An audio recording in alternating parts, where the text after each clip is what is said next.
नून प्रणाम भाइयों। तो आतकी की ठीक है।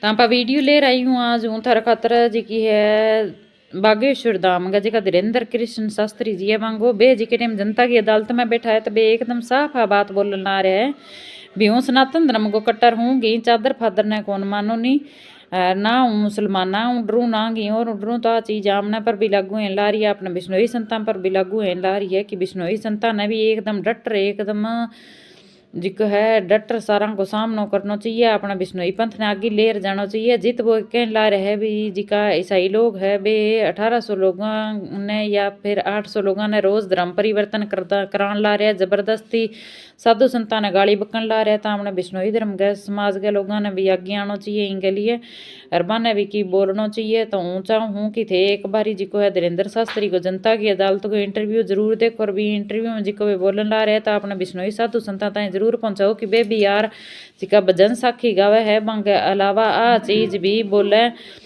भी जिकी है आप बे विष्णुई धर्म के या सनातन धर्म के लिए एकदम कट्टर है एकदम साफ और स्पष्ट शब्दों में बोलना चाहिए और बे इन चीज़ पर साफ शब्दों में भी बयान देना चाहिए कि बे साधु संतां का हक है चाहे वे किसी भी धर्म का साधु संत है सिवाय मुसलमान या जिका हमने जनता ने हमने देश ने भड़का ला रहा है या हमनी जनसंख्या है जनता है जो भी आमना लोग है बांगो धर्म परिवर्तन कराने ला रहे हैं तो बांगे लिए भी बे बोलना चाहिए। तो मैं चाहूँ कि एक बार थे वो इंटरव्यू सुनियो बिंगे बाद में आप बाकी की बातें करा।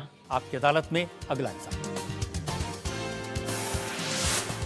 आपकी अदालत में बागेश्वर धाम के प्रमुख धीरेन्द्र कृष्ण शास्त्री पर इल्जाम है कि ये असभ्य भाषा का प्रयोग करते हैं। शास्त्री जी, कुछ लोग आपको पीठाधीश्वर मानते हैं, कुछ लोग गुरु मानते हैं, लोग महाराज कहते हैं, बड़ा आदर करते हैं, कोई संत कहता है, लेकिन आप जिस भाषा का प्रयोग करते हैं वो इस गरिमा के अनुकूल नहीं लगती कई बार। जैसे आपने एक पत्रकार को कहा कि तुझे नंगा कर दूंगा, ये साधु की भाषा तो नहीं हो सकती, ये संत की भाषा तो नहीं हो सकती। ब्राह्मण समाज पर कमेंट करने वाले एक व्यक्ति को आपने कहा मूर्ख, ठठेरी के बरे, नकट्टा। तो ये ठठेरी क्या होता है? कोई हम जातिवादी नहीं है, पहली बात तो हम ये क्लियर करें। नहीं, ये ठठेरी क्या होता है? ये हमारे बुंदेलखंड का एक भावनात्मक शब्द है, ठठरी। जब माताएं बड़ी आवेश में होती है और बालक कोई गलती कर देता है तो माताएं अपनी बालक को कहती हैं, अरे ठठरी के बरे सुधर जा, नकटा। तो हम बहुत गांव के भोले भाले अनपढ़ गवार आदमी हैं, अंगूठा छाप है, ठीक से पढ़ाई की नहीं, तो गवार आदमी है। तो जो माँ की हमारी जो परंपरा है, जो पारिवारिक बोलचाल है, उस पारिवारिक बोलचाल में अगर कोई साधु के ऊपर टिप्पणी उठाएगा, रामचरितमानस पर टिप्पणी उठाएगा या भगवान पर टिप्पणी उठाएगा तो स्वभावश सनातनी हिंदू होने के नाते वो लहजा निकल जाता है और सठे साठ्यम समाचरित। ये भी कौन सी गलत बात है? अगर कोई भगवान को गाली बके और हम उसको श्रीमान जी कहें, स्वामी जी कहें, भगवान कहें, तो हमें तो नहीं लगता कि वो बिना ना मानत जलद जड़ गए 3 दिन बीत और बोले राम सकोप तब भय बिन हो ये न प्रीत। देखिए, आप अपने आप को बड़े पढ़ा लिखा गवार कह करके तो नहीं छुप सकते उसके पीछे। आपने उनसे कहा कि तू मुझे मिल जा, मैं तुझे मसल दूंगा। बहुत अच्छा, हाँ, ये हमने कहा क्योंकि उन्होंने कथावाचकों को पाखंडी कहा था, जिस विषय पर आपने ये टिप्पणी किया है।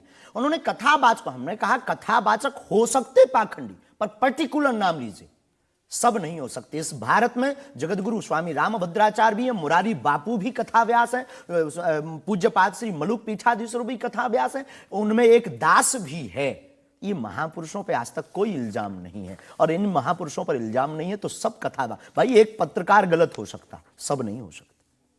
हम अगर सबको कहें कि सब पत्रकार ऐसे होते हैं तो ये हमारी धूर्तता होगी। तो उसने सब कथावाचकों को ऐसा कहा था, तब हमने उसको कहा था कि भाई अगर तुम ऐसा कहो तो महापुरुषों के बारे में तो किसी को नहीं कहना चाहिए, तो बात ठीक है, तय है। रामचरितमानस के बारे में नहीं कहना चाहिए तो तय है।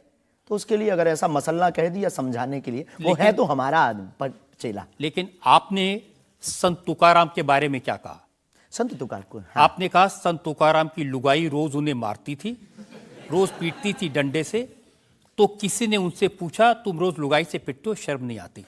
इसमें बोलचाल की भाषा में थोड़ा सा वो हुआ। हमने एक कथा पढ़ी थी एक पुस्तक में, उसमें लिखा था कि उनकी पत्नी झगड़ालू, बड़ी ईर्षालु थी, बड़ी विचित्र थी, और वो संत तुकाराम जी को एक बार गन्ने के लिए भेजती, गन्ना वो एक लेकर शाम को आते तो वो उनके शरीर पर प्रहार कर देती, एक गन्ने के 2 टुकड़े हो जाते। पर तुकाराम बहुत अद्भुत महापुरुष थे, उन्होंने कहा, देख तू कितनी ज्ञानवान है, पहले गन्ना एक था, हम लोग 2 थे, तूने मेरे शरीर पर प्रहार करके गन्ने के 2 टुकड़े कर दिया, अब एक तू चूस एक मैं लूं।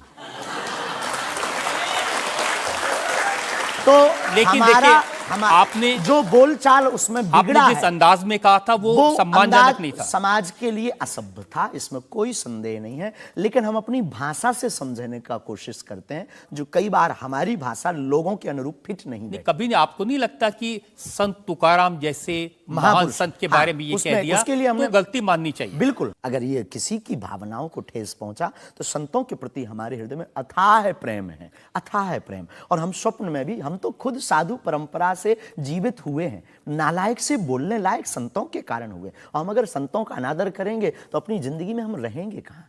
तो हम तो विनम्रता पूर्वक अगर किसी को ठेस पहुंचा तो हमें नहीं लगता कि हमारे द्वारा उनको ऐसा कहा, लेकिन अगर किसी को ठेस पहुंचा और शब्द ऐसा मुंह से फिसल गया तो हम क्षमा प्रार्थी, कोई संदेह। अब मैं एक और उदाहरण आपको बताता हूँ। अच्छा किया कि आपने क्षमा प्रार्थना की, करना ही चाहिए साधु संतों के बारे में, अगर गलती से मुंह से कुछ निकल जाए, बहक करके अगर हो जाता तो कोई दिक्कत। आप बात कर रहे थे साईं बाबा के बारे में, और आपने कहा कि हमने सुना वो चांद मियां निकले। हाँ, सुना। आपने कहा कि कई बार लगता है कि 33 कोटि क्या कम पड़ गए, और समझदार के लिए इशारा काफी है जी। जिन साईं बाबा को करोड़ों लोग मानते हैं, करोड़ों लोग की श्रद्धा उनमें है, उन्हें भगवान मानते हैं, उनकी पूजा करते हैं, उनके मंदिरों में लाखों लोग जाते हैं, उनके बारे में इस तरह की भाषा? बात ये थी, प्रश्न ये था, क्या साईं बाबा हिंदू हैं या मुसलमान? हमने कहा हम तो उस वक्त थे नहीं भाई साहब, अगर होते तो देखते टोपी पहनते थे कि माला।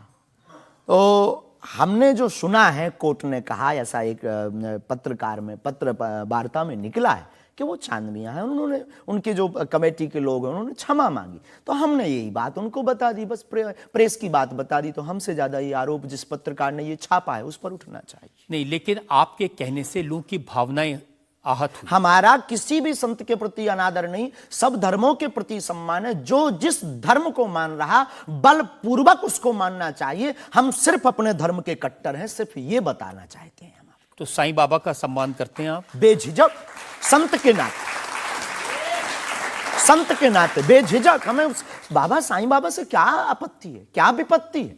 हमें अपने आप से आपत्ति नहीं है, हमें किसी साधु से कैसे आपत्ति हो सकती? क्योंकि जिस सनातन धर्म की आप बात करते हैं, वो वसुदेव कुटुंबकम, सबसे पहले तो संयम, धैर्य, भाषा पर नियंत्रण, ये सब। लेकिन कब तक धैर्य, कब तक संयम? राम की यात्रा पर कब तक पत्थर सहेंगे? पालघर के संतों को बर्बरता के साथ मारा जाता है, कब तक सहेंगे? रामचरितमानस की प्रतियां जलाई जाती हैं, कब तक सहेंगे? संतों को पाखंडी इस देश में बताया जाता है, कब तक धैर्य और संयम रखें? एक दिन भगवान का भी धैर्य खो गया था और उन्होंने भी बाण मार करके समुद्र को सुखा दिया था और रावण का दमन कर दिया था। तो हम कब तक धैर्य, ये भोले भाले लोग, ये भोले भाले सनातनी कब तक ये धैर्य सहेंगे? और एक बात हम आपकी अदालत में बोल देते हैं, सनातन के लिए अगर हमारे प्राण जाते हों और अगर लोगों की दृष्टि में हम असंयमित हैं तो ये हमें बने रहने दीजिए। देखिए, सनातन धर्म के बारे में आप अच्छी बातें कही, किसी को आपत्ति नहीं है, लेकिन अभी जो आप इतनी जोर जोर से कह रहे थे कब तक बर्दाश्त करें, कब तक बर्दाश्त करें, तो कौन आपको बर्दाश्त करने को कह रहा है? जो ये प्रतियां जला रहे हैं, जो संतों को मार रहे हैं, जो सनातन के खिलाफ झूठा प्रचार कर रहे हैं, जो संतों के खिलाफ और सनातन की संस्कृति को छिन्न भिन्न करने के लिए मूवी बना रहे हैं। जब आप ऐसी बातें कहते हैं ना, तो असदुद्दीन ओवैसी जैसे लोगों को ये कहने का मौका मिलता है कि इन लोगों को अनाप शनाप बातें करने का अधिकार दे दिया सरकार ने।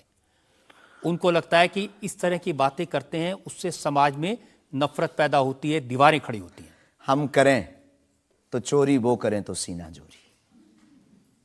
उनके मंचों से मारने काटने की बात होती तब नहीं, अक्षरधाम में 40 हिंदुओं को मारा जाता तब नहीं है। उनके खुले मंच पर धर्म परिवर्तन करवाया जाता है तब कुछ नहीं होता है। उनके खुले मंच पर संतों को, कितने संतों की हम आपको वीडियो क्लिप ना दिखा दें, उनके खिलाफ टिप्पणी की, गाली बकी गई, यहां तक कि हमको भी रोज 500 गालियां आज दी जा रही। तो क्या ये सही है? शास्त्री जी, हिंदू समाज में भी ऐसे बहुत सारे लोग हैं जो इस तरह की भाषा का इस्तेमाल करते हैं, जो इस तरह की धमकियां देते हैं, जो दूसरे धर्मों की भावनाओं को हमें नहीं आहत लगता करते कि हैं। हिंदू समाज धमकियां देता है, जवाब दे। समाज नहीं, हिंदू समाज में भी कुछ लोग ऐसे वो हैं, कुछ लोग अगर जो हैं इसी तो तरह का भाषा का इस्तेमाल सबका करते तो नहीं कह सकते, हाँ। पर हम प्रति उत्तर दें। नहीं, जो लोग ऐसे लोग हैं उनके लिए भी आपको उसी सख्ती से बोलना चाहिए। हम किसी भी पंथ के विरोधी नहीं हैं, हम सनातन धर्म के कट्टर हैं, और सनातन का विरोध हमें मुसलमानों से डर नहीं है, ना पादरियों से, ईसाइयों से, अपने में भी रहने वाले कुछ जयचंदों से भी डर है जो सनातन का विरोध कर रहे हैं। हम उनके खिलाफ भी बोलते हैं। और ये जो मसलने वाला विषय है, ये मसलने वाला विषय जो हमने बोला है, वो किसी मुसलमान के लिए नहीं बोला, एक हिंदू व्यक्ति के लिए ही बोला, जब उसने संतों पर उंगली उठाई थी। और बोलना हमें मौलिक अधिकार है, हम भी भारतीय नागरिक हैं। मुसलमानों से कुछ परेशानी है? बिल्कुल भी नहीं, हमारे तो मित्र भी हैं। मैंने तो ये हमें भी कोई सुना कि आपकी बहन की शादी एक मुसलमान से पैसे लेकर सहयोग आपने दी, करवाई हाँ। थी। आज भी हमारा मित्र, अभी 5 दिन पहले ही मिला, चाय भी पी। और हमारा लगभग 500-600 मुसलमान परिवार है जो आत्मा से जुड़े हैं। इस भारत का प्रत्येक नागरिक अपने हृदय पर अगर हाथ रखे ना, अब मीडिया में वो कुछ भी बोले, तो उसकी रंगों में राम और कृष्ण का ही ब्लड बह रहा है। इंडिया टीवी हर वक्त हर जगह डाउनलोड करने के लिए सर्च करें India TV news Google play store या ऐप स्टोर पर। तो इंटरव्यू देख लियो अभी थे, बताओ भी एक बात बताओ भी हमारे भी जी की बे बोलने ला रहे हैं, बातें सही है कौन ही रामचरित्र मानस की भी बात वे करन ला रहे हैं। तो आमने धर्म में जित हरी कथा करीजन ला रही है, भी हरी कथा के अंदर भी बोलना चाहिए, बाने सारा ना बोलना चाहिए कि यहाँ पर बिश्नोई लोग, हाँ ज़्यादा जितनी ज़्यादा जनसंख्या बिश्नोई लोगों को धर्म परिवर्तन करार बिश्नोई बनाई जाए, जितने लोगों ने बने हमने धर्म के बारे में सचेत करी जाए, तो भी चीज़ के बारे में सचेत करना चाहिए। जितना विवेक ओबरॉय है बन बोले हो भी, तो दुबई में भी हूँ बिश्नोई लगाऊँ आपके नाम गलर है, तो बन भी जरूर बुला है भी, तो बिश्नोई समाज ग मंदिर है हमनो जी को निज मंदिर मुक्ति धाम मुकाम ग बित बुला के बाने बिश्नोई अंगो पाल दरा के बिश्नोई पूरा तरीका बिश्नोई बनाई जर बाने गई जय भी जी को हमना 29 नियम है, 29 नियमों को पालन करे, एकदम कट्टर बिश्नोई बनो, सनातन धर्म के ऊपर धीरेन्द्र शास्त्री भी तरह का कट्टर बिश्नोई बनो। साधु संतो थोड़ा जागो, लोगों ने जागरूक करो अपने धर्म के बारे में, को धर्म परिवर्तन जितना मुसलमान और ईसाई मुसलमान बनाने ला रहे हैं, हिंदू लोगों ने ईसाई बनाने ला रहे, तो भी तरीका आमने भी हिंदू लोगों ने थे जिका है बनाने की कोशिश करो, बिश्नोई बनाने की कोशिश करो, ज़्यादा में ज़्यादा कोई भी है वहाँ लोगों ने बिश्नोई सारा में ज़्यादा बनाने की कोशिश करो। हर कथा के अंदर जिका बिश्नोई या कोई भी गरीब परिवार की कन्यावां है वहाँ की शादी कराने की भी कोशिश करो। तो जागो बिश्नोई लोगो, बिश्नोई साधु संतो थे जागो। धन्यवाद। मेरी जी की है चीज़ है मेरो जी को मैं बोलियो है आ चीज़ थे लोगों ने आगे, जनता ने आगे जरूर शेयर करियो, पहुँचाइयो, जनता तक जरूर पहुँचानी है आपने। कमेंट कर जरूर बताइयो भी मेरी सोच सही है या कौन, या मेरी सोच गलत है। इनके अलावा थे आप चीज़ भी बतानी है कि जिका नया है या थारा रिश्तेदार है जिका थे वीडियो शेयर करो तो बन गई मेरे चैनल जरूर सब्सक्राइब करे। धन्यवाद।